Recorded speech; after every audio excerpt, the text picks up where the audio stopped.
Now, it looks like, honestly, it looks bad. It looks like somebody's doing something that they shouldn't be doing. That's just my personal opinion. Now, you got 26-0-1 with 23 KOs, the WBO, WBA Super World, IBF, and the IBO 175-pound champion of the world, Sergey Krusher Kovalev, who's going to be taking on Jean Pascal. Jean Pascal is 29-2-1 with 29-2-1 with 17 KOs, WBC Silver champion. The WBC has ordered the winner of this to take on Adonis Superman Stevenson. Adonis Stevenson is having his voluntary against Saki Obika.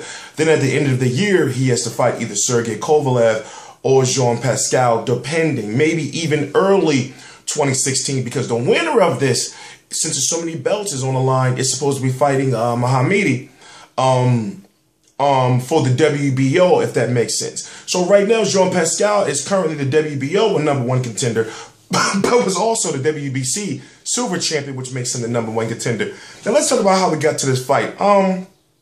In November, a fight that I had the privilege to be, there live for, Sergey Kovalev defeated Bernard Hopkins, 12-round decision, clearly clean-cut, beat him.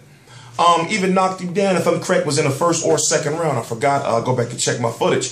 But what did we see was we saw a lot of our questions get answered about if Sergey Kovalev could box, if he could go the distance, and frankly, he did. I was more than impressed, and I didn't take anything away from him because he fought a 50-year-old man. Bernard Hopkins is still very good and will still give many fighters problems at this point in time. But in my opinion, Bernard Hopkins was scared to get knocked out, especially after that knockdown when he got hit on top of the head. He was scared to get knocked out, and he didn't want to get knocked out at 49 years old. I can completely understand that. But right now it's February the 28th. Actually, it's March the 1st, 2015. HBO Road to Kovalev versus Pascal premiered, and what it is HBO Road to whatever it is. You had HBO Road to what is it? You had HBO Road to Rios Alvarado 3. You had HBO Road to Marquez Alvarado. Basically what it is it's a very short version of HBO 24/7. It usually runs about 15-minute long.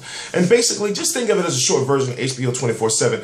So you get a 15-minute look into the boxers' lives, about 6 minutes apiece for each boxer. And really, honestly, it answered no questions for us. We just knew everything we pretty much knew about the boxers. Basically, it's just a fighter profile show, pretty much. So, to rate the episode, I'm going to give it a 10. The reason I'm going to give it a 10 is because it wasn't really much to be expected after 15 minutes, So I'm just going to rate it very highly because it was good for what it was, for what it offered. But let's talk about, once again, how we got to this point. Jean Pascal has been calling out Adonis Stevenson for quite some time. Jean Pascal versus Adonis Stevenson would be a very big fight up in Canada. Just like if you don't know, this fight's taking place up in Canada. Sergey Kovalev getting more money to fight Jean Pascal up in Canada, because it's going to be a sellout crowd and it's a unification bout. But Jean Pascal, two Canadian Haitian fighters, fighting up there in the Bell Center would have been huge. But Al Heyman has his plans, and maybe Al Heyman would like to bring Jean Pascal, if he defeats Sergey Kovalev, over to PBC on NBC, National American Television. It's hard for any fighters to turn that down. Thank you, Al Heyman.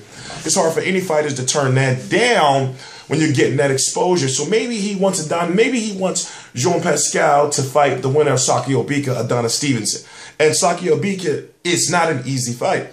Now, when it comes to Jean Pascal, as a fighter, he has some issues.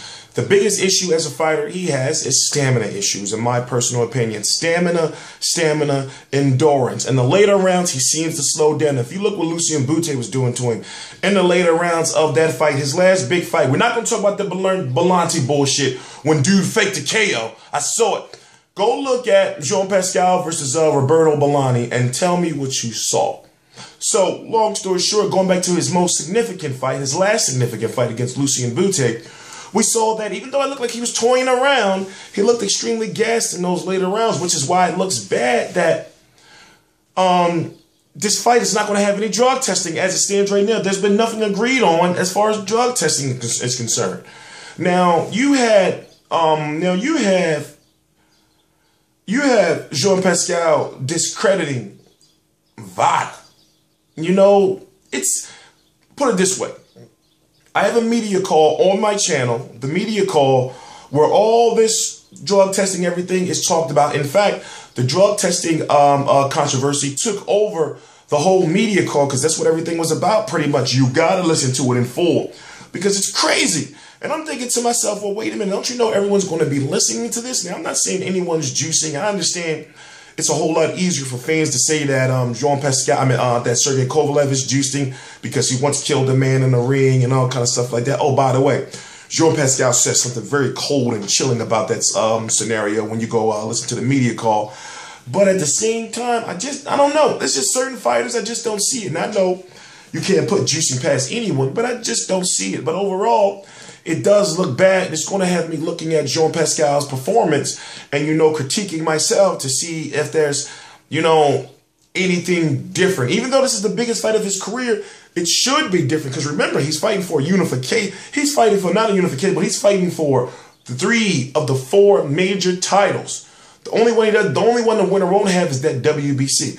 So you should expect for him to show up with a high amount of intensity, and also he's got Roy Jones in his corner for what, 3 fights now.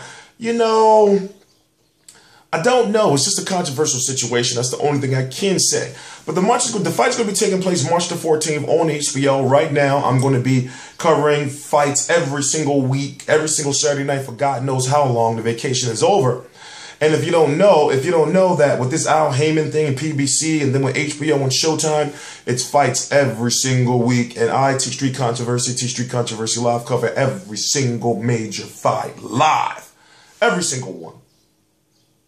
Please subscribe. RealCombatMedia.com. Link right below. T-Street Controversy Live. Oh, go look on my channel. Look at the media call. It's the last Kovalev Pascal video I did. You gotta listen to the media call. You gotta listen to it. It will be worth your while, especially once they start going back and forth on drug testing, literally arguing about it. T-Street Controversy Live.